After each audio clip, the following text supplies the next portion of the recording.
Olá pessoal, boa tarde. Eu sou a Ana Caneda e esse é o Facebook Live do Sebrae. Nós pedimos desculpas porque atrasamos aí alguns minutos, mas vamos começar aqui o nosso bate-papo. Hoje a gente vai conversar com você que tem um pequeno negócio e está aí preocupado, apreensivo porque as vendas não vão bem, né? E a gente precisa de dicas, né, para apoiar vocês, ajudar vocês nesse momento. E para conversar aqui com a gente sobre isso, estão os especialistas do Sebrae, o Enio Pinto, que já está aqui com a gente uma vez por mês, falando, né, de temas de gestão, né, Enio? Bem-vindo mais uma vez. E aí, Ana, prazer enorme estar aqui. E o Ivan Tonetti, que hoje também reforça aqui o nosso time, para dar dicas especialmente sobre como vender mais e melhor usando os meios digitais, né? Que é um assunto aí do momento, né, Ivan? Bem-vindo. Maravilha, Ana, grato pela oportunidade de conversar com vocês. Então tá bom, você que está aí nos assistindo, a gente tem alguns avisos. Antes da gente começar aqui o bate-papo, eu queria pedir para vocês verificarem aí o áudio do equipamento que vocês estão usando, para ver se o microfone está ligado, se o volume está acionado. E se tiver algum problema no áudio, avisa aqui para gente, que a gente vai ajustar, ok?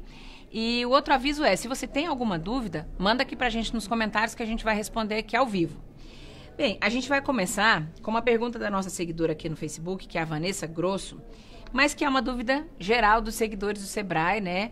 Que estão sempre aí nos perguntando, que é assim, como eu faço para aumentar as minhas vendas?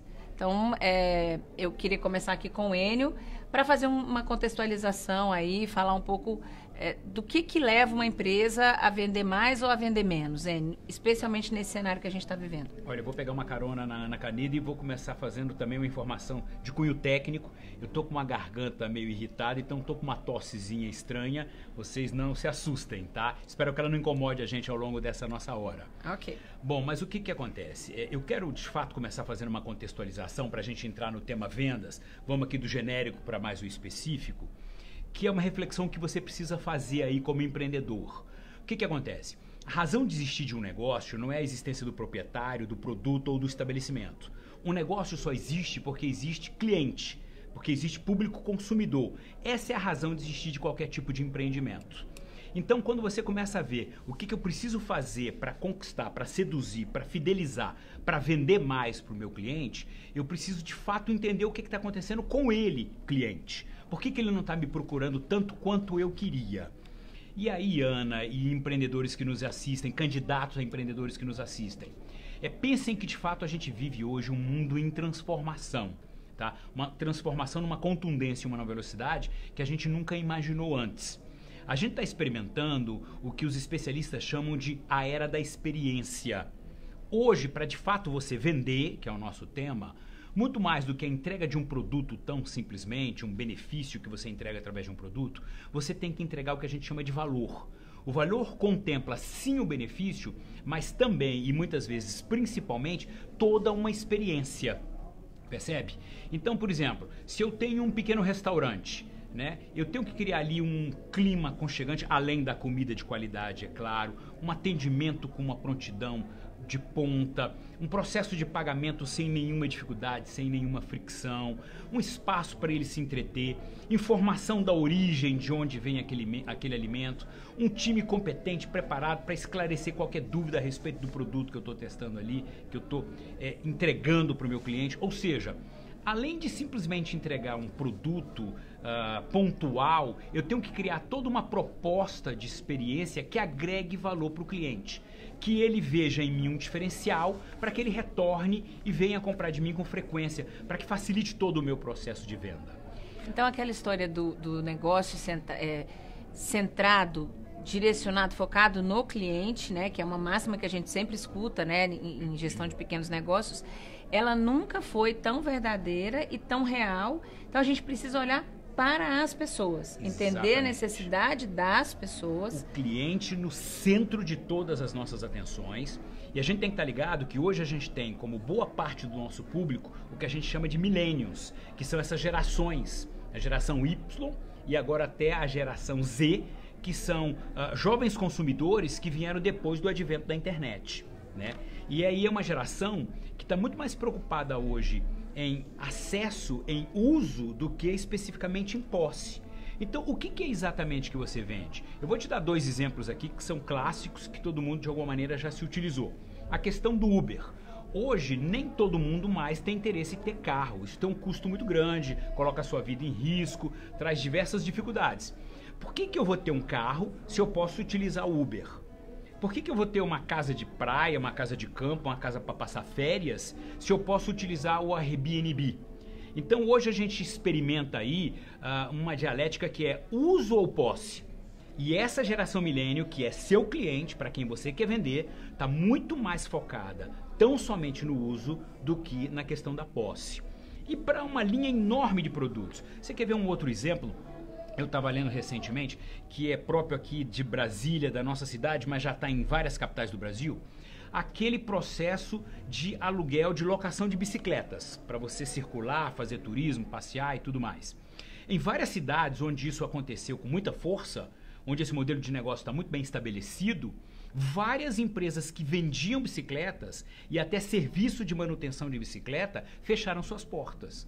Muita gente hoje avalia o seguinte: olha, por que eu vou comprar uma bicicleta se eu posso locar uma ali numa condição muito mais barata e depois entregar ali num outro ponto mais à frente? Não tem a preocupação, inclusive, de guardar, né? Porque muita gente mora em apartamento, não tem onde colocar. Espaço, segurança, entendeu? Assim, ter que comprar uma bicicleta nova para o menino porque ele cresceu, porque agora essas locações de bicicleta já tem tamanhos diferentes de bicicleta. Então, a gente vive hoje, Ana, um momento que a gente chama de servitização. Parece um termo complicado, mas não. É que a questão do serviço hoje está tão ou mais relevante do que a questão da entrega de um produto simplesmente. É isso aí. E a gente sabe que assim, não tem uma receita pronta, cada negócio, cada cliente vai exigir, vai ter uma estratégia diferente. Mas se você pudesse resumir em algumas frases, Ivan, assim, o que, de forma geral, os pequenos negócios podem fazer para aumentar suas vendas? Muito bem, Ana. E nosso empresário, nosso empreendedor potencial que está nos assistindo, existe um ponto que é importante, e o Enio chega a citá-lo, quando a gente fala da experiência do consumidor, a gente tem que entender a jornada desse consumidor, né, hoje. E a jornada dele passa pelo digital. Entender que 140 milhões de brasileiros já têm acesso à internet de 210, ou seja, a cada 3 brasileiros, 2 têm acesso à internet. Como deixar isso de lado? É impossível. Né? Então, quando a gente fala de economia de serviço e quando a gente fala de jornada do consumidor muito interessado em experiência, a experiência dele hoje começa de quando ele vai procurar. O Enio usou um exemplo que eu vou buscar aqui, que é o de um restaurante. Né? Se eu quero almoçar, se eu quero jantar, se eu quero decidir por um restaurante, eu tenho hoje mais de 56%, né, de tendência a buscá-lo na internet, ou seja, 56% das compras que são finalizadas fisicamente, a ida ao restaurante, que é uma experiência presencial, ela é iniciada numa jornada na internet, onde eu vou buscar informações, seja o telefone, seja o horário de funcionamento, a culinária, preço, avaliações. Então daí eu vou tirar para qual restaurante eu vou. E naquele momento eu posso ter uma decisão prévia, mas que pode ser influenciada por um anúncio de alguém, de um outro restaurante que colocou e que daí me leve a uma dúvida e me gere talvez uma decisão diferente daquela que eu tinha previamente tomado. Então, Ana, você considerar a mídia digital, você considerar a internet, os aplicativos e essa nova tendência que nós temos é fundamental para que a gente garanta o sucesso do nosso empreendimento. E no caso do restaurante, ainda colocando, você pode não só colocar a sua empresa disponível, ter a presença digital da sua empresa por um Google Meu Negócio, pelas mídias sociais, enfim, mas vender por marketplaces, como a gente tem vários, um exemplo dele é o iFood. Então a gente passa a ter estratégias de canais de venda que são diretamente ligadas à internet, que facilitam com que o produto chegue ao nosso consumidor, né? O seu consumidor que está aí nos escutando, então, que está aí nos assistindo. Então esse é um ponto que, como questão central da nossa conversa hoje aqui, eu colocaria para o sucesso da empresa. Uma presença digital estruturada, bem feita, integrada, alinhada entre os canais. E muitas vezes, né, Ivan, o empresário de pequeno negócio, ele pode perceber isso como algo que custa muito caro.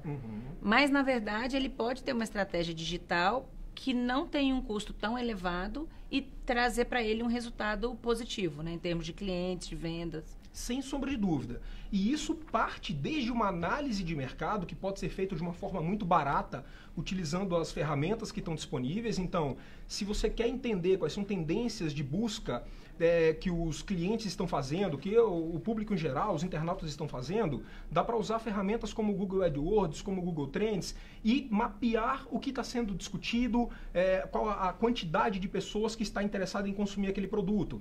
Dá para utilizar outras ferramentas, como o Facebook Insights, que você consegue ver como anda a presença digital dos seus concorrentes na internet, pelo menos no Facebook. Dá para entender, utilizando outras ferramentas, como o SimilarWeb, enfim, ferramentas que têm versões gratuitas de qual tráfego que está sendo gerado pelos sites dos seus concorrentes. Então, é fácil fazer uma análise da presença digital do seu consumidor e do seu concorrente utilizando ferramentas gratuitas. De outro lado, também é muito interessante a gente contar hoje com, por exemplo, estratégias de marketing de conteúdo. Então, a geração de conteúdo ela é fundamental para que haja o início de um relacionamento com o consumidor, Ana. Então, é interessante a gente pautar que o consumidor ele não está interessado, muitas vezes, inicialmente num processo de compra, mas ele pode ser conquistado. Nós, como empresa, e vocês que estão nos assistindo, tem que ter muito isso, tem que ter muito claro que o início do processo se dá pelo relacionamento. Né? O relacionamento é algo que faz toda a diferença num contexto de um mercado competitivo, né? de muita oferta, muita concorrência. Então, quem se relacionar melhor com o cliente vai conseguir estabelecer ter um negócio que venda mais, que tenha mais lucro, né? Sem dúvida, muito bem colocado. A gente está falando de vantagem competitiva, o relacionamento com o consumidor. Então, quando você começa a entregar conteúdos que ele considera como relevante, ele vai te entregar, em troca disso, informações sobre ele, que você vai poder usar em campanhas, vai poder usar na comunicação com ele, e naquele momento onde ele for decidir pela compra, ele vai levar em consideração a imagem positiva que ele tem da sua empresa. Quem está perto dele sempre, não só no momento pontual, né? Exatamente. Bom, a gente vai falar mais ainda muito sobre internet, sobre mídias sociais, como vender com essas ferramentas, porque tem muitas dúvidas sobre isso. Mas eu quero fazer aqui agora uma pergunta para o Enio, que é da nossa seguidora do Instagram, que é a Larissa Colares. Ela pergunta, né, acho que é a dúvida comum aqui dos nossos seguidores que acompanham essa live, que é o que fazer para atingir esse público-alvo, né, esse público de interesse. E aí ela pergunta o seguinte: fazer divulgação em outdoor é favorável? Então, nesse contexto todo que nós estamos falando, de presença digital, de a internet como fator de decisão para compra, como é que você vê, Enio, a divulgação, vamos chamar de offline, né? No canal outdoor, de repente panfletos, isso ainda é válido, ainda é favorável? A pergunta da Larissa. Vamos lá, o que acontece? Boa pergunta para que a gente faça essa reflexão. O Ivan foi muito feliz trazendo o seguinte: hoje com a internet, basicamente eu tendo um negócio, 3 questões. Uma, sem contrato, né?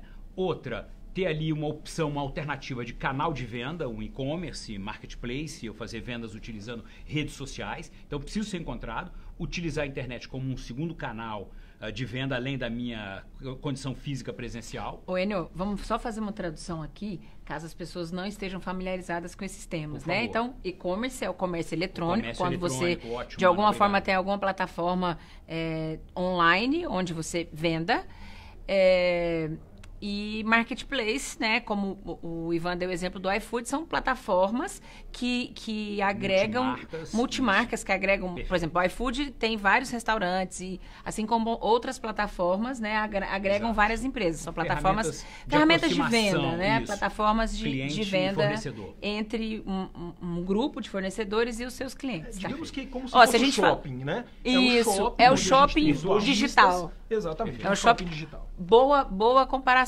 O marketplace é um shopping digital. Porque quando a gente fala do digital, tem muitos termos que são em inglês, tem muitos termos que são ainda novos, né? Não são do conhecimento geral, não são de domínio público. Então, assim, se a gente falar alguma coisa aqui, pessoal, que vocês não saibam o que é e queiram saber mais sobre, não tenham vergonha, deixa a dúvida aí no comentário que a gente vai responder. Com certeza. Aí, falando do outdoor. Então, pronto. Para chegar no outdoor, vindo da internet, pegando aqui o link com o Ivan. Então você precisa ser encontrado, você precisa ter canais alternativos de venda além do canal físico, e você precisa ter toda uma jornada, que foi até o termo que o Ivan utilizou, e jornada é desde o momento zero em que você contacta o seu cliente até o momento do pós-venda. Tem que ter toda uma jornada sem o que a gente chama de fricção, sem qualquer dificuldade para ele acessar o produto, pagar o produto, prontidão numa prestação de serviços pós-venda, né? O exemplo clássico que a gente tem dado dentro do próprio Uber, quando você chega ao seu destino, o pagamento já acontece automaticamente, feito através do cartão. Você não tem que abrir carteira, dar dinheiro, troco, qualquer dificuldade, ou seja, não tem qualquer fricção, como os especialistas utilizam. Então, você é encontrado, você tem canal alternativo de venda e você tem uma jornada muito mais fluida, tá? Mas isso significa que os canais tradicionais offline de divulgação do produto não são efetivos? Não é isso, né? A gente tem aqui uma regrinha, Ana, que é bastante prática, bastante didática, para você tentar fazer uma seleção de qual o melhor canal para o teu tipo de negócio, que a gente chama de PAP, P-A-P, né? O primeiro P, o P de público. Eu preciso de um canal que permita que eu alcance um público segmentado, que é o perfil de público que eu tenho dentro do meu negócio. Por isso que é tão importante conhecer quem são os meus clientes. Qual é o ou perfil potenciais do meu cliente. clientes. Perfeito, Ana. Então, sei lá, vamos supor assim, eu vendo sapatos femininos. Sapatos femininos para adultas, então eu vendo sapatos para quem tem de 18 a 64 anos. Então, assim, já tem aí uma definição de faixa etária, de gênero e tal. Eu vou definindo o perfil do meu público. Então, primeira questão, público. Qual é o canal mais efetivo para o público que eu quero atender? Tá certo? O A do PAP, de audiência. Bom, considerando esse público, dentro desse perfil, qual canal me traz mais audiência para esse perfil de público, para esse tipo específico de público, tá? E a terceira letra, o segundo P, preço, PAP. Público, audiência, preço. É isso que eu considero na hora que eu vou escolher qual canal pelo qual eu vou tentar divulgar meu produto, meu negócio, para conseguir maximizar minhas vendas. Então vamos lá, para a questão do outdoor, né? Veja, o outdoor, ele não segmenta tanto o público. Ele fica ali, fica exposto e, a princípio, qualquer público, gênero, faixa etária, poder aquisitivo, escolaridade, qualquer tipo de público tem acesso ao outdoor. Então, avaliando a primeira variável, ele não é assim tão efetivo. Já na questão de audiência, dependendo da localização, Ana, ele pode ser matador, né? Você tem um outdoor de frente para um supermercado, de frente para uma universidade, de frente para um estádio de futebol, numa avenida de grande circulação de transeuntes. Pode ser muito interessante, principalmente se o seu negócio fica nas proximidades daquele outdoor. Que as pessoas de alguma maneira já passaram pela sua empresa, sabem mais ou menos do que se trata, quando vê ali no outdoor, faz logo uma vinculação. E quando a gente fala de preço, olha, o outdoor não é tão caro como uma televisão, por exemplo, mas não é tão barato quanto a possibilidade que a gente tem hoje de utilização das redes sociais. Então, vai depender dessa sua avaliação do tipo de negócio que você tem. Para empreendimentos que não têm tanta segmentação de público, que não é tão criterioso quanto ao perfil do público, como a gente explicou aqui, por exemplo, vamos falar aqui de uma lanchonete. Lanchonete não tem qualquer especificação de gênero ou de faixa etária, entendeu? Então, assim, escolaridade é um tipo de negócio que você pode estar utilizando um canal que não é tão segmentado como a questão do outdoor. Então, claro, depende do tipo de negócio. Faça essa avaliação usando aí essa didática do PAP.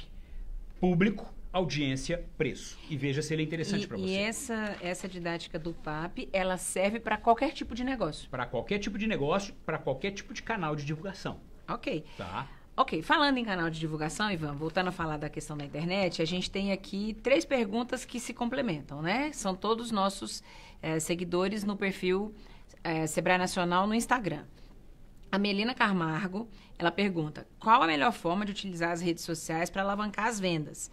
Essa também é a dúvida de um perfil que é empresa, que chama Sabor com Amor, Comida Saudável, e ela pergunta sobre as redes sociais e o WhatsApp.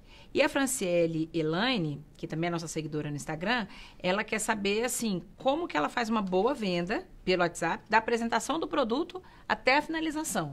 Então, a gente tem aí, eu acho que essas 3 dúvidas, elas resumem o que muitos seguidores querem saber em relação a redes sociais e o WhatsApp. A gente vê várias experiências no nosso dia a dia, né, como consumidores, de empresas que utilizam o WhatsApp para vender. Vou aqui pedir licença para dar um exemplo. Eu uso remédio homeopático. Então, lá no consultório do médico dos meus filhos, eu tiro a foto da receita e mando para a farmácia que me atende pelo WhatsApp e eles falam a hora que vai ficar pronto. Não, pode passar aqui tal hora, tal. Então, isso facilita a vida do consumidor e agiliza a entrega do produto, né? É só um exemplo, mas eu quero que você fale mais sobre isso como dicas aqui para os nossos seguidores. Muito bem, Ana. Realmente, redes sociais, mídia social em geral, e canais de chat, enfim, desempenham um grande papel numa comunicação, na influência de venda e se vocês tiverem dúvidas a partir do momento que a gente vai falando aqui, é importante vocês colocarem aí que a gente vai também absorvendo e passando um pouco mais de informação. Mas é importante falar que no Brasil a gente já tem 130 milhões de usuários de mídias sociais. Então é um grande destaque. De 140 milhões que a gente falou há pouco de acessos à internet, né, de pessoas com acesso à internet, 130 já usam essas mídias sociais. 60% usam YouTube. Então eles estão assistindo vídeos e pode ser um grande canal de conversão, né? Pode ser um grande canal de divulgação do negócio, fazer vídeos rápidos, vídeos de conteúdo relevante, ter um canal no YouTube. Do outro lado, também a gente está falando de Facebook, né? Pegando esse gancho aí da primeira pergunta que fala sobre mídias sociais em geral. Né? O Facebook, 59% de acesso. E por mais que a gente nos últimos dias aí tenha visto uma questão que o Facebook está passando por conta de quebra de sigilo e dados, enfim, ainda é a maior rede social com grande penetração no país e que o brasileiro gosta. O brasileiro gosta de usar, ele se sente conectado. Nós, enquanto latinos temos muito essa pegada, né, de conectar com as pessoas, querer entender como é que está a vida delas, e as empresas se valem desse nosso hábito, dessa nossa cultura, para comunicar também a marca com o público consumidor. Então, ter presença no Facebook é importante e é interessante a gente falar um pouco que, nesse sentido, nós temos mais de 99 milhões, assim, cada 10 brasileiros, 8 brasileiros usam o Facebook, e nós estamos falando de quando postar no Facebook. Então, por exemplo, entre 13 e 17 horas, as pessoas estão mais sensíveis à utilização, a partir das 9 da manhã já cresce um pouco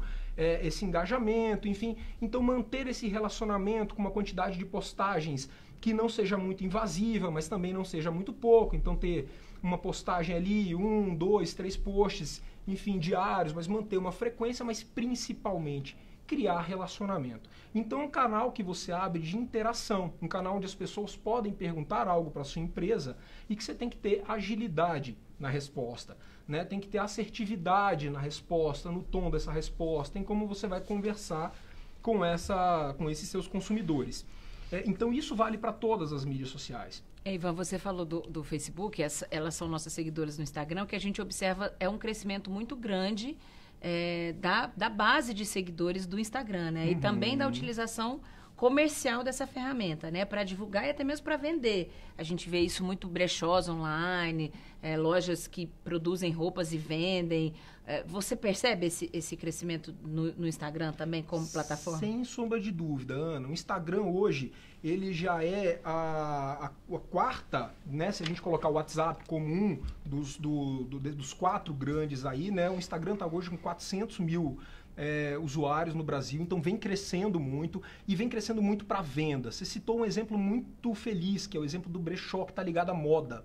Então, moda, no geral, né, seja brechó, sejam lojas multimarcas, próprias, enfim, você começa a vender muito, porque a experiência ligada à imagem é muito grande, né? Então, você tem as influenciadoras que estão muito fortes nos canais no Instagram, porque o Instagram é um grande canal de estilo de vida. E como estilo de vida, com foco em imagem, nada melhor do que vender moda, por exemplo, né? Então, é muito importante esse crescimento. Serviço de alimentação também. Serviços de alimentação. E digo mais, né? Porque a gente fala do Instagram com posts comuns, né? Mas há agora um grande crescimento também nos stories, né? Então, estão ficando muito interessantes a partir do momento que você sabe lidar com vídeos curtos, vídeo que mostra o making of de uma produção, por exemplo, se vai vender roupa, né? Vai fazer o look para poder postar no Instagram um look bonito, enfim. Como é que tá esse making off? Então, faz o making off daquela produção, ou mostra, no caso, como você bem citou também, de algo de comida, né? Um restaurante, um buffet, enfim, consegue mostrar como é que é a operação, a curiosidade da produção de uma produtora de vídeo, enfim, essa curiosidade que o próprio consumidor tem, que muitas vezes ele não tem acesso. E o Instagram Stories, ele é um excelente canal para comentar, para falar um pouco sobre isso. O Stories, para quem ainda não conhece, é aquela ferramenta que tem na rede Instagram, que o perfil pode fazer vídeos ou publicar fotos em tempo real. E o interessante, né, Ivan, é que antes esses stories, eles só ficavam no ar durante 24 horas.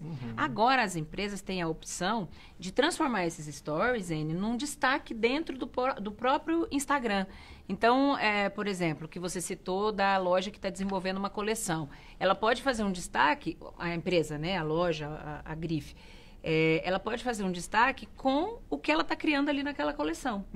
Exatamente. Tem mais essa novidade, que está no ar há pouco tempo. Deixar eles fixos há algum tempo, então isso é muito possível. É isso. E por último, tem uma pergunta aí que está ligada ao WhatsApp, né? Que realmente é um grande destaque de todos os canais de comunicação, porque ele permite com que você tenha uma comunicação direta com o teu consumidor e que a gente já tem 1 bilhão de usuários no WhatsApp e ele vem crescendo mais do que todos os outros, esses canais que a gente viu aqui, né? Essas redes sociais de Facebook, de Instagram.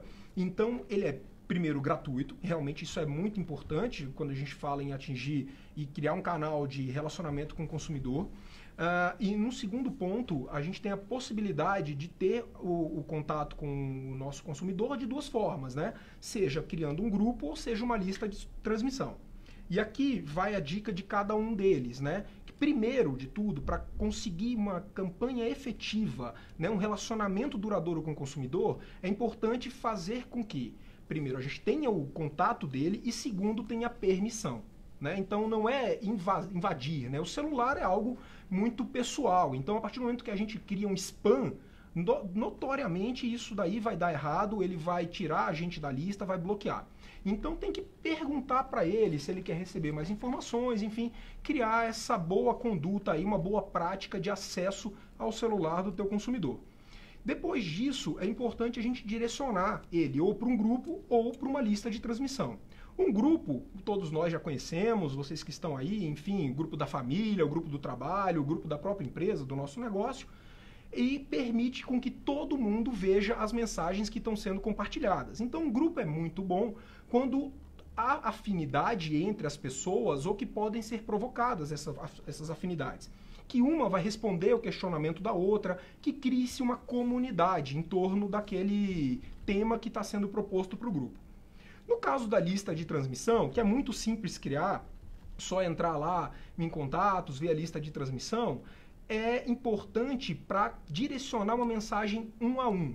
Então, nesse ponto, é muito interessante perguntar para o usuário se ele quer, mas também pedir para que ele cadastre o número do celular que vai enviar essa mensagem para ele que ele possa receber essa mensagem da lista de transmissão. Então, nesse caso, você pode criar uma lista ou várias listas, porque permite só até 256 contatos por lista, mas você consegue criar uma lista de, vamos supor, uma barbearia. Então, uma barbearia que tem os clientes e você vai colocando no nome do cliente. Enio, né? Enio corta o cabelo uma vez por mês, né? Mensalmente. Ana faz a unha semanalmente. Então, Ana, unha semanal. Então, você pode criar uma lista de transmissão somente com clientes que fazem a unha semanalmente. E fazer uma comunicação de forma mais personalizada. Exatamente. Vai mandar promoções, vai perguntar se ela quer agendar um horário, porque ainda não recebeu o contato, se ela não tiver um horário já pré-agendado. Para o Enio, vai mandar lá, olha, Enio, agora nós temos cerveja na nossa barbearia, né? Agora nós temos sinuca, vamos transmitir o jogo do time que te interessa, enfim, é algo importante criar essa comunicação mais direcionada. Mensagens rápidas, se for abrir um canal de comunicação, sempre é importante entender que a gente tem que responder. Então o cliente vai nos perguntar, ele não tem muita paciência, o ideal é que a resposta nos primeiros 5 minutos ele já receba, que a gente tem um canal estritamente profissional, então não confundir o WhatsApp pessoal com o WhatsApp profissional, que exista um responsável por essas respostas. Enfim, são várias dicas que, juntando, é possível ter sucesso nessa comunicação com o WhatsApp, pelo WhatsApp. O que a gente vê é que, assim, em todas as formas, né, de planejamento de vendas, a comunicação é muito importante, né? E no que você está dizendo do WhatsApp, até a correção do texto, né, Ivan? Assim, que o texto seja simples, bem redigido, para causar uma boa impressão nesse cliente, né? Isso. Só mais um ponto com relação ao WhatsApp, Ana, é que para quem tem celular Android, e aí é muito interessante que você pode comprar um celular para ser o celular que vai responder aos clientes, ao uso profissional do WhatsApp, já é possível utilizar o WhatsApp Business, que faz com que você consiga colocar respostas automatizadas no período de atendimento, enfim, a comunicação já fica uma comunicação mais profissional, já tem as informações da empresa, o logo é da empresa, o clique já leva, né, para mais contatos da empresa, enfim, consegue profissionalizar e o teu cliente vai ver valor nisso sem sombra de dúvida. Beleza. Bom, a gente vai aqui, a conversa tá boa, né? Mas a gente está avançando no tempo. Vamos responder algumas perguntas que a gente recebeu agora aqui. Enio, a Dani, ela diz o seguinte: eu sou empreendedora individual no segmento de confecção do vestuário e gostaria de saber como fazer meu negócio fluir com mais rapidez nas vendas. Tá. Olha só, Dani, vendas, quando a gente fala vendas, a gente tem todo um contexto aí que envolve tanto uma área de conhecimento com finanças, como uma área de conhecimento com marketing. Tá, Dani? Então, deixa eu te falar aqui de 2 ou 3 variáveis que vão interferir aí na questão vendas, além de tudo isso que já foi conversado aqui. Essa preocupação de ter o foco absoluto na razão de ser do seu negócio, que é o seu cliente, entender de fato quem é ele, o que é o histórico de consumo dele, para levar produtos de maneira muito cirúrgica para ele. Mas quando a gente fala de vendas, deixa eu te dar aqui um exemplo que é crucial. A questão do preço, né? O preço é determinante no momento da venda também. A pessoa compra benefício, compra experiência, mas dependendo do tipo de negócio que você tem, ela vai fazer uma avaliação quanto à questão preço, sim. Você falando de um negócio de pequeno porte, você sendo MEI, isso com certeza é uma variável que tem bastante densidade, tá? Que tem bastante peso. Então, quando você for pensar em preço, Dani, considera, eu também tenho aí, era o PAP lá, que são os 3 Cs. Sempre algumas dicas bem didáticas para vocês não esquecerem mais. Eu vou definir o preço do meu produto, então o primeiro C, o C dos custos. Eu tenho que vender esse meu produto por um preço que cubra os meus custos. Eu não posso pagar para trabalhar, eu não posso incorrer em prejuízo. Então, eu preciso me preocupar com a questão do C de custos. O segundo C, o C de concorrência. O que outros negócios estabelecidos, similares aos meus, estão praticando em termos de preço? O que a concorrência está pedindo por peças muito próximas das que eu vendo? Então, primeiro, se eu estou cobrindo os meus custos, e segundo, como é que eu estou me posicionando em relação a quem concorre comigo. E o terceiro e último C, talvez o mais relevante, que é o C do cliente. Ele vê utilidade no meu produto, ele vê valor no meu produto, quanto ele estaria de fato disposto a pagar por aquele meu produto. Então, na hora de você vender, o preço é crítico e para você definir preço, considere os 3 Cs, o C de custo, o C de concorrência e o C de cliente. Tá? Uma outra variável que complementa um pouco tudo isso que a gente está discutindo aqui. Você estabelecer metas para motivar, no caso de um MEI, você só pode ter até um funcionário, mas motivar esse teu funcionário, que é o teu time, que quase sempre está focado nessa questão, que é a questão das vendas, né? E aí também uma outra dica, trabalhe com metas, defina alvos, entendeu? Que tenha um significado para aquele time, para aquele seu vendedor, para que ele corra atrás daquilo. Eu também utilizo de maneira bastante didática uma dica que é a seguinte: eu pego a palavra metas, Ana, coloco ela na vertical e uso o seguinte: o M é de mensurável, o M de metas. Tem que ser alguma coisa que eu possa contar, mensurar, para saber se de fato eu atingi aquela meta. O E é porque precisa ser uma meta muito específica. Qual vai ser a minha meta de vendas de calça jeans? O T, porque precisa ser temporal, eu tenho que ter uma data para alcançar aquela meta. Eu quero vender 10 calças jeans até o final do mês, dia 31 agora de maio. O A de alcançável. Eu tenho que definir uma meta que motiva, desafia e expande os limites do meu time de vendas, mas que se for uma coisa que não seja alcançável, isso vai frustrar e vai trabalhar inibindo, né, desmotivando o time, que não é o que eu quero. Então, um A de alcançável. E um S de significado. Um S de sonho, assim. Porque aquela venda determina uma remuneração que viabiliza um sonho daquele time de atendimento. A aquisição de alguma coisa que para ele é muito relevante. Então, assim, muita preocupação na formação do preço. Estabeleça alvos para que o seu time persiga, para que ele esteja sempre engajado e motivado para que a gente consiga vender mais. Beleza.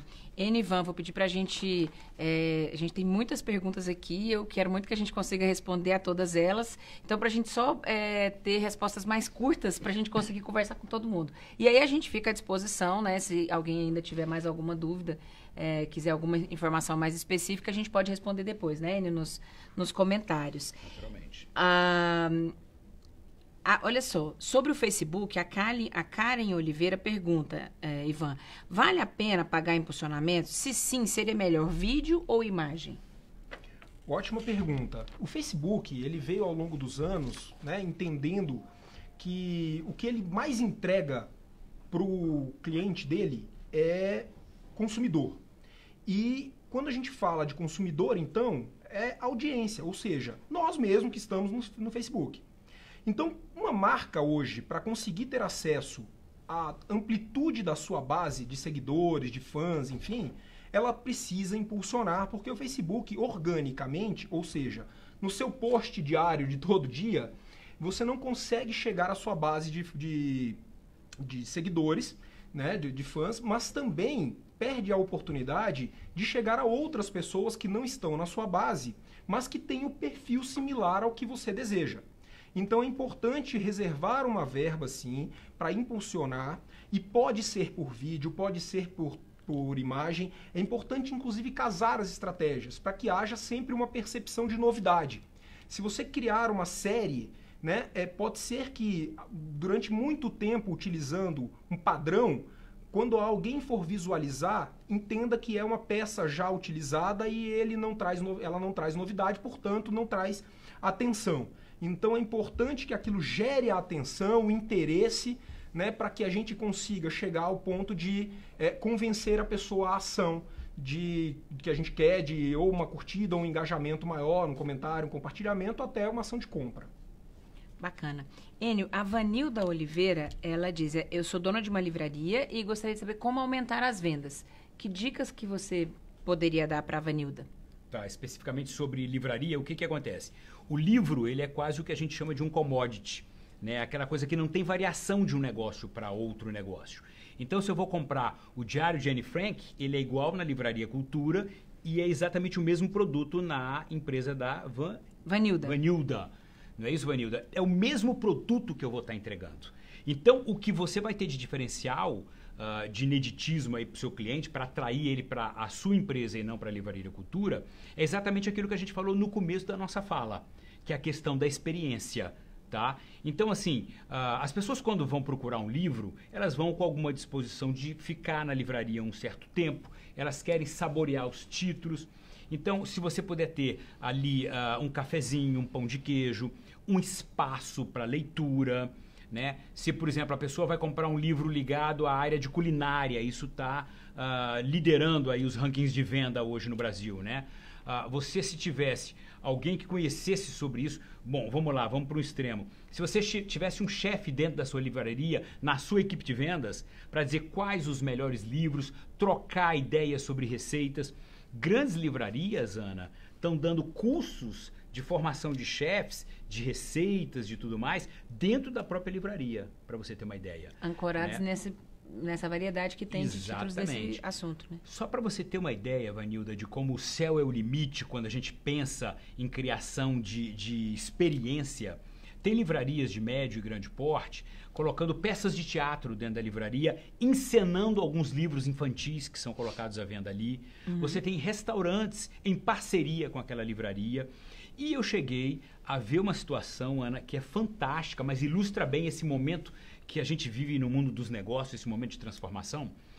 Muitas pessoas se conhecem dentro das livrarias, tá? Foram comprar um livro, frequentam aquela livraria de maneira mais recorrente e tal. Começaram a se conhecer, bater papo ali no cafezinho, comendo um pão de queijo e tal. Começaram a sair, começaram a namorar e resolveram se casar. Pois bem, Ana, tem livrarias promovendo o casamento dentro da livraria. Né? Essa livraria, inclusive, fica num shopping grande em São Paulo. Então, quando dá 7 horas da noite, a noiva entra shopping adentro, acompanhada do seu pai. Tem que subir um vão de escada rolante com véu e grinalda. Então, os seguranças do shopping vêm carregando o véu dela. O shopping para ver isso, todo mundo aplaude. Vem um monte de gente tirando selfie, foto, seguindo para ver para onde aquela noiva vai. E ela entra a livraria dentro. O noivo está esperando lá dentro da livraria e o casamento é celebrado ali. Porque aquela livraria faz parte da vida deles, foi uma experiência muito bacana. Eles se conheceram e hoje estão se casando em função daquela livraria. Então, o céu é o limite em termos de agregar valor e trazer experiência além de um único benefício. Eu vendo ali um livro. Livros são os produtos mais vendidos hoje pela internet, né? Porque aquilo que eu te disse não tem variação. Né? Então, é fundamental que você tenha criatividade e dentro da sua disponibilidade de espaço e de recursos, crie essas experiências positivas. Um clube do livro, por exemplo, né? Uma boa... Um sebo, pode ser uma boa ideia. Né? Possibilidade de trocas, parcerias com escolas, né? Tem muita coisa que você pode estar explorando e até fazendo casamento, se você quiser, dentro da sua livraria. É uma tendência agora. Né? É isso aí. Ivan, a Miriam Cerqueira, ela quer saber como é que funciona, de forma geral, a loja online. Ótimo. Aqui, a decisão de venda via internet, ela pode passar por você querer ter o seu canal próprio, que é a loja online, ou vender por um canal de terceiros, que é o que a gente comentou no Marketplace. Nesse caso da loja online, é muito importante entender que existe uma decisão de plataforma. Eu vou desenvolver uma plataforma, o site que vai ter a comercialização do produto ou do serviço, ou eu vou alugar uma plataforma já existente. Então, no caso de desenvolver, eu preciso contratar um time que seja um time interno ou uma empresa especializada em tecnologia, uma agência digital, para desenvolver esse site. É possível alugar uma plataforma já existente no mercado, então tem várias que são disponibilizadas e que você pode entrar lá e por uma mensalidade vender o seu produto. E isso é interessante até porque há lojas gratuitas e que podem ser inicialmente a estratégia de quem está começando. Então, se aquela loja, se ela atende às necessidades, posso colocar 50 produtos, ter 1000 acessos por mês de uma forma gratuita. É possível testar o mercado, testar o produto, arredondar o processo, porque é importante levar em consideração que uma loja, ela não é como um shopping, né? Imagine você colocar uma loja num lugar onde ninguém passa. É ter uma loja virtual, né? Você tem que começar a gerar tráfego para ela, vai ter que fazer a comunicação. Então, ter um e-commerce hoje, ter um comércio eletrônico, significa investir em marketing digital para gerar tráfego para aquela loja. Também, no caso de produto, é importante entender que há, assim como uma loja física, uma questão de estoque, mas, para além disso, há uma questão de logística de entrega, de logística reversa, de meios eletrônicos de pagamento ligados a essa sua loja, de acesso para que ela não caia. Então, tem que ter um servidor robusto, dependendo da quantidade de acessos que você esteja estimando receber. Se já for uma loja hoje física, um negócio que tenha clientes e que porventura desejem ser migrados para a internet e já entenda que esse volume é um volume alto, então é importante dimensionar isso, uma equipe de atendimento e muito analytics, ou seja, muita análise daqueles dados, tanto das campanhas de marketing digital, quanto de tráfego, venda de produto, curva ABC, enfim, são algumas questões que a gente não vai conseguir aprofundar aqui, mas que são inerentes ao negócio comércio eletrônico, e por isso é importante que haja uma decisão de uma análise para a decisão de vou ter uma loja virtual própria. Eu comento do outro lado de utilizar canal de terceiros, ou seja, esses marketplaces, porque pode ser o início de uma experiência, Ana. Eu não preciso desembolsar uma grana e um tempo de desenvolvimento. Eu posso, no primeiro momento, escolher marketplaces que tenham a ver com o meu negócio. Então, no caso de moda, analisar quais são os melhores marketplaces, as taxas que eles cobram, o tráfego que eles têm, ou seja, a audiência que eles já vendem. Por quê? A facilidade de colocar no mercado pode ser maior, né, via marketplaces num primeiro momento, e que a gente tem vários que vendem produtos como Mercado Livre, Americanas.com. Uma pausa. Acabou de chegar uma pergunta sobre o Mercado Livre. Opa. O Ricardo Wagner quer saber se o Mercado Livre é uma boa forma de começar a vender produtos. É a dúvida do Ricardo Wagner. Então já vamos fazer aqui responder. O casamento com essa pergunta. Já que a gente está precisando otimizar o tempo, Ricardo, já vamos... O tema do Enio de casamento, né? Vamos fazer o casamento das perguntas aqui. E o Mercado Livre pode ser, tudo depende do seu interesse, né? Então o Mercado Livre pode ser uma plataforma boa. No canal do Sebrae, no portal do Sebrae, nós temos alguns boletins que falam um pouco sobre alguns marketplaces, e o Mercado Livre é um deles, né? Dizendo audiência, a taxa que paga, como é que funciona. O Mercado Livre funciona muito bem para quando é um produto que está sendo vendido para o consumidor final, você paga um preço para estar lá, eles impulsionam, porque a audiência do Mercado Livre é gigantesca, então é um canal que é possível testar a aderência do produto ao mercado, dá para testar se a tua logística está ok, se o teu preço está funcionando, e num segundo momento pode expandir para outros marketplaces, né, que tenham a ver, ou já ter a estratégia de ir para um canal próprio também. Tá certo. Antes da gente passar para as próximas perguntas aqui, a gente já está perto do nosso tempo limite, eu quero dizer o seguinte, tem algumas pessoas fazendo perguntas que não têm relação direta com o nosso tema aqui de vendas. É o caso da Vanderlu Ferreira, que está perguntando sobre questão de financiamento, a Elisiane Oliveira, que também quer saber sobre incentivo financeiro, e... Isso, são essas duas perguntas. A gente vai responder depois, posteriormente, nos comentários aqui, até para que a gente consiga responder todas as perguntas sobre vendas, a gente vai se focar nesse tema, tá certo? E as demais a gente responde depois nos comentários. Então, nessa linha de vendas, a Cida Cássia também tem uma pergunta que não é diretamente ligada a vendas, que é sobre registro de marca. Cida, a gente vai te responder depois, tá? Aí nos comentários. A Pandolfinha RHP, quer saber, de modo geral, dicas para a loja de artesanato. Tá certo. Artesanato, vamos lá.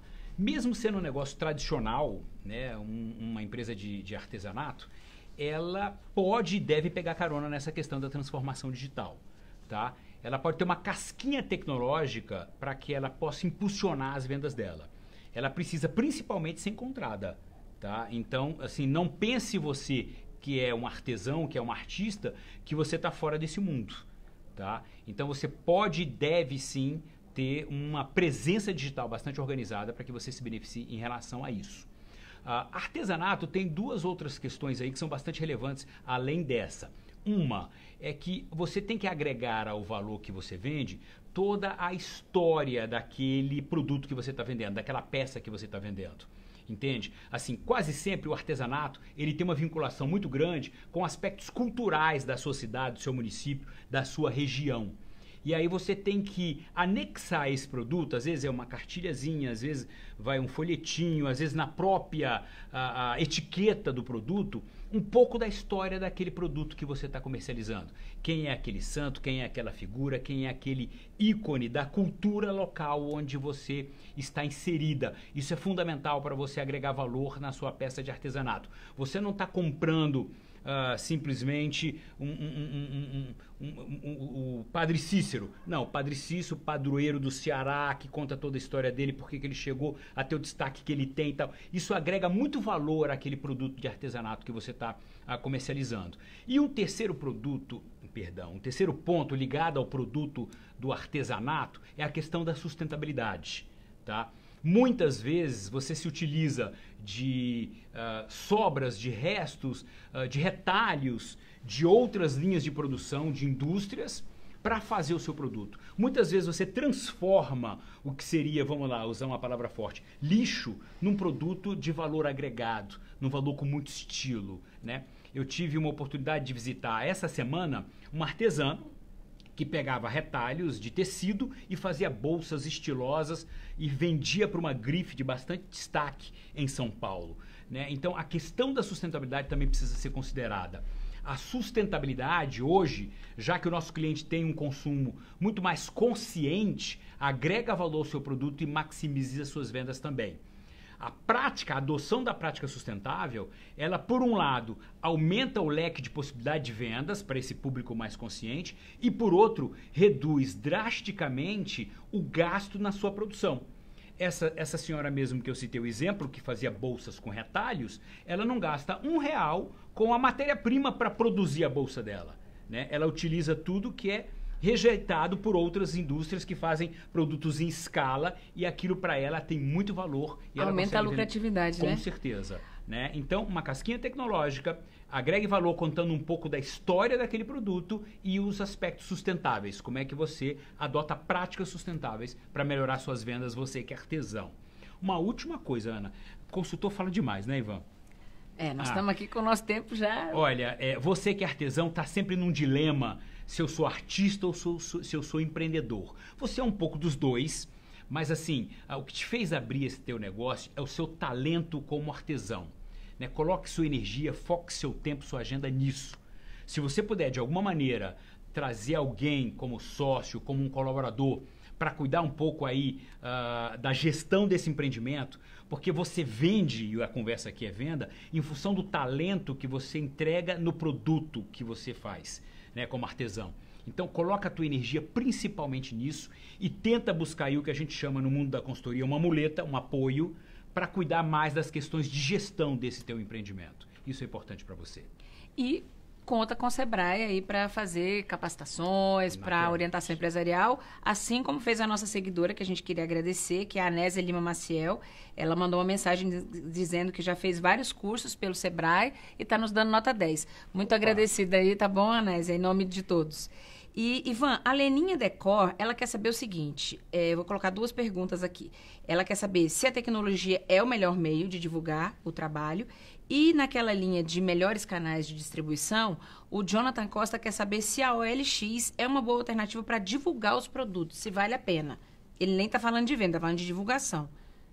Tá, vamos lá então. A tecnologia... E, nesse caso, pegando muito em internet, né, que a gente vem falando, é um grande meio para divulgação. Dizer que ele é o melhor depende dos objetivos. Como Enio bem coloca quando a gente fala de PAP, né, entender qual o seu público, né, qual a audiência que ele traz, qual o preço para isso, é relevante fazer essa análise para daí a gente elencar quais são as melhores estratégias de divulgação. A internet, as mídias sociais, ter um site da empresa, isso é fundamental para que você tenha uma presença e alguém consiga te encontrar.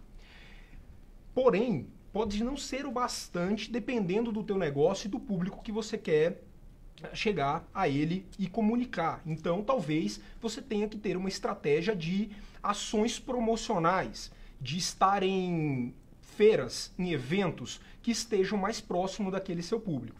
Então isso vai depender, mas não estar na internet hoje é uma condição que muitas vezes inviabiliza, né, com que você tenha oportunidades de expandir o mercado no qual você atua, né? Então eu diria que pode não ser a melhor forma de vender, mas não estar lá inviabiliza vendas. Então é importante ter uma presença digital qualificada, e seja passiva, ou seja, onde o teu consumidor vai te buscar no teu site, no Google Meu Negócio, você ativar a sua empresa lá, como ativa, que é criando essas ações de comercialização via promoção em ads, no Google AdWords, no Facebook Ads, no Instagram, enfim, é importante que a gente utilize as ferramentas que estão disponíveis.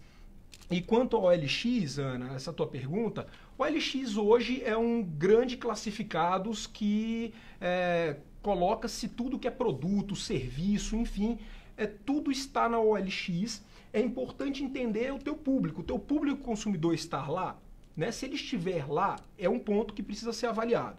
O outro é, o teu produto ou teu serviço tem as características de ser vendido na OLX?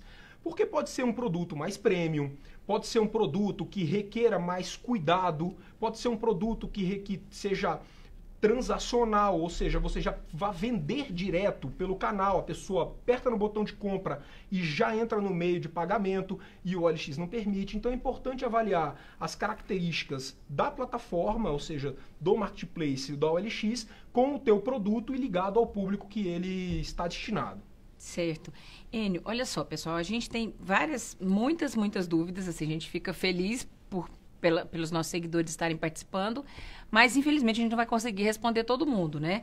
E todos que a gente não conseguir responder aqui durante o live, a gente vai responder depois nos comentários. Mas eu queria colocar uma pergunta, Enio, para você, que assim, muita gente pedindo dicas de como melhorar a lucratividade, as vendas e tal, e de setores diferentes. Então, em virtude do nosso tempo, a gente não vai conseguir responder especificamente para cada setor. Mas eu queria que você desse de forma geral, de que forma que os pequenos negócios, aí eu vou te falar aqui dos setores, podem ampliar as vendas. Enquanto eu vou dizendo, você vai pensando que nós podemos orientar, dar de dicas. O Costa Tavares, ele tem uma distribuidora de bebidas, né, água e gás. A Edilene Nogueira tem uma pequena loja de moda praia. A Carla Fernandes ela faz pão de mel artesanal. A dúvida sobre o pequeno comércio de bebidas é a mesma do nosso seguidor Wilson Severo. E o Ademilson tem uma empresa de serviços de estética automotiva e troca de óleo. Então, assim, são negócios distintos, mas que têm como ponto comum o que você falou do consumidor, né? De conhecer o cliente. Que dicas a gente pode dar, de forma geral, para esses empresários, para esses seguidores? Olha, eu vou tocar aqui num elemento, numa variável que ninguém perguntou ainda. É engraçado. A gente falando de venda, ninguém falou aqui no profissional de vendas, no vendedor. Tá? Todo esse tipo de empreendimento que você citou aqui, tem alguém que faz essa moderação, esse atendimento do cliente. Sim. E aí uma reflexão com você, meu amigo empreendedor. Veja, a gente faz um investimento danado no produto, na estrutura do estabelecimento, no marketing, na criação da grife, deixa o ambiente todo propício para o que a gente chama a hora da verdade, que é o momento do olho no olho com o meu cliente. E aí, quem vivencia a hora da verdade, muitas vezes não sou eu o empreendedor, é o meu vendedor. E aí algumas perguntas para você. O seu vendedor, ele é ou ele está vendedor? Do que eu estou falando? A maioria das vezes as pessoas não se prepararam e não têm uma proposta de vida de ser vendedor, né? Eu sou vendedor, passo o dia fazendo o que eu estou fazendo aqui hoje, vendendo ideias, vendendo conceitos, ganho minha vida como vendedor. Mas muita gente está vendedor e está se preparando para fazer alguma outra coisa e ele é um vendedor meio que, vamos dizer assim, amador, temporário, por isso muitas vezes precário. E aí você faz um investimento enorme em tudo e esquece de fazer um investimento pesado no seu vendedor, que é a pessoa que vai estar ali no olho com o seu cliente, que é a razão de ser do seu negócio. Eu costumo dizer que a gente não tem que ter vendedores, a gente tem que ter embaixadores da nossa marca. Faça do seu negócio a embaixada da sua marca. E quem tem que estar lá atendendo o seu público é o embaixador, tá? É o cônsul. Ele é muito mais do que um vendedor. Muitas vezes, sendo um pequeno negócio, eu não tenho como fazer com que ele cresça na carreira dentro do meu negócio. Mas eu posso ter um propósito que o motive e muito mais. Eu posso deixar muito claro para ele que ele vai crescer com o meu negócio, não dentro do meu negócio. Se minha empresa cresce, as possibilidades dele crescer são muito, muito grandes também. Então, assim, façam investimentos, capacitem-se vocês, adorei a nota 10 aqui para os cursos do Sebrae, mas traga o seu time de venda também para se engajar no seu negócio. Ele tem que ser tão empreendedor como você para vender o seu produto. Essa é uma dica de ouro para todos esses segmentos, né? Para todos, né? Eu fiquei buscando aqui pela pluralidade de segmentos e todo mundo tem um vendedor. E por fim, já chegando aqui nos minutos finais da prorrogação, assim, delegue o quanto você puder as questões mais ordinárias do seu dia a dia, né? Para que você tenha tempo suficiente para estar observando e pesquisando o comportamento do seu cliente, para você estar interagindo com o seu fornecedor, para ver se ele pode te vender em melhores condições de preço, prazo e qualidade, porque só vende bem quem compra bem, tá? E para que você possa o tempo todo estar interagindo com a sua concorrência, percebendo quais são os gargalos que ele tem que você pode preencher com valor no seu produto, e para que você tenha insights, ideias, para que você traga inovação para todo o seu processo de venda, para que você de fato maximize aí todo o seu processo de venda. Tá certo. Para finalizar, nós vamos fazer uma pergunta para cada um dos nossos especialistas, mas antes eu quero deixar uma dica para essas pessoas todas que pediram dicas de vendas, para todos esses empresários. A gente tem um serviço aqui online no Sebrae que é o Fale com um Especialista. Então é sebrae.com.br/Fale com um Especialista. É um serviço que funciona como um chat online ou você também pode mandar suas dúvidas por e-mail. Então, por meio desse canal, você pode ter um atendimento mais personalizado e com um tempo maior do que o que a gente dispõe aqui, né? Então, fale com o especialista, acesse, tire as suas dúvidas e conte com o Sebrae aí para apoiar o seu negócio. E a segunda dica que eu quero deixar é que esse vídeo ele vai ficar disponível. Muita gente pergunta, eu não pude assistir agora. Ele fica disponível na nossa página do Facebook e, posteriormente, ele também será publicado no canal do Sebrae no YouTube, ok? Tem uma pergunta aqui, antes de passar para as perguntas finais, que é a RC Almofadinhas, que pergunta se vale a pena investir em publicidade visual offline, né? Outdoor, panfleto, faixa. RC, a gente já respondeu essa pergunta aqui, a gente falou bastante sobre isso e é só dar uma olhadinha no vídeo que você vai encontrar essa resposta, tá bem? Então, como eu prometi, uma pergunta para cada um para a gente fechar, porque a gente já está aí avançando na hora. Ivan, muitas pessoas aqui na live pediram dicas para serviço de beleza, salão de beleza e serviço de estética. Falando do digital, principalmente, né, que é a sua área de especialização, como que essas empresas podem, e é um mercado muito competitivo também, tem muita concorrência, como que elas podem vender mais? Tá, bem interessante isso, porque o mercado de beleza, e estética, e quando a gente fala de atendimento, é muita experiência, né? É uma experiência que vai além do que a gente fala de estar naquele local, mas é uma experiência que para o consumidor, né, ele quer estar bem, e isso tem a ver com ego, tem a ver com algo que vai mais do que o físico, né? Vai mais do que a compra de um bem ou de um serviço, e por isso é importante ter essa noção para na hora de vender um pouco da imagem. O que o Enio falou de sonho, aqui se concretiza, né? Falou que era relacionado à meta, mas aqui se concretiza em vender o sonho, né? Então, estabelecer os canais concretos de relacionamento e que tem a ver com uma presença digital, sem sombra de dúvida, a gente falou bastante sobre isso aqui, mas abrir o canal para que aquele cliente ou aquela cliente tenha um relacionamento de marcação da hora, da forma que ele quiser, entender que há marketplaces que você pode oferecer esse serviço ou criar canais onde o agendamento é possível que seja realizado pelo digital, então você facilita aquele processo e que ele possa trocar, de repente criar um serviço de atendimento em casa. Aqui em Brasília é uma realidade que muitos locais permitem com que condomínios, enfim, com que você utilize a estrutura do próprio residencial para que o profissional vá lá e que já tem a cadeira, já tem o espaço de atendimento. Isso pode ser feito tanto nesse ambiente que é dedicado a, mas pode ser feito em casa. E muitas vezes oferecer essa comodidade, né, onde aquela pessoa não pode se deslocar, ou num dia de noiva que tem a ver mais ainda com o sonho, é importante que a gente crie essa afinidade, conheça o nosso público e estabeleça essas conexões que passam pelo digital, que ele possa encontrar, vão até os canais diferenciados como esse de agendamento, mas vão a oferecer o produto certo no momento em que ele deseja. Então, conhecer, saber que a execução daquele serviço é semanal e que aquela pessoa já não vai há algum tempo, é trazer um benefício para ela, uma promoção, é criar uma forma de marketing de conteúdo onde você ofereça a ela informações, pílulas semanais e que ela vai estar ali recebendo e lembrando da sua marca o tempo todo. Então é importante ter essa frequência para gerar o relacionamento e com esse relacionamento o benefício da fidelização. Se é que a gente ainda pode falar em fidelização nesses dias, né, que todo mundo é tão volátil, né? Tá certo. Enio, última pergunta do live de hoje. Do Adalberto Manzali, ele diz o seguinte: boa tarde, tem um ateliê de costura e queria saber qual é a hora de ter um colaborador. Você estava falando tanto aí do colaborador, do vendedor, né, um funcionário. Preciso crescer para contratar ou preciso contratar para crescer? É um dilema. Boa pergunta. Né? O que acontece? Eu acho que o empreendedor ele tem que ficar muito mais voltado para fora do negócio dele do que necessariamente para dentro, tá? Assim, quase todos os negócios começam porque você é especialista em alguma coisa. Você, com certeza, era um bom costureiro, um bom alfaiate e começou esse tipo de negócio. Só que você percebe que, à medida que o negócio vai ganhando algum corpo, você não tem que ser só um especialista, porque você não vai fazer só costura. Você vai atender cliente, você vai fazer as contas, você vai pagar impostos, você vai fazer o todo do processo de um negócio.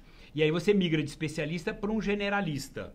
O ideal é que com o tempo você ainda saia dessa condição e vire de fato um gestor.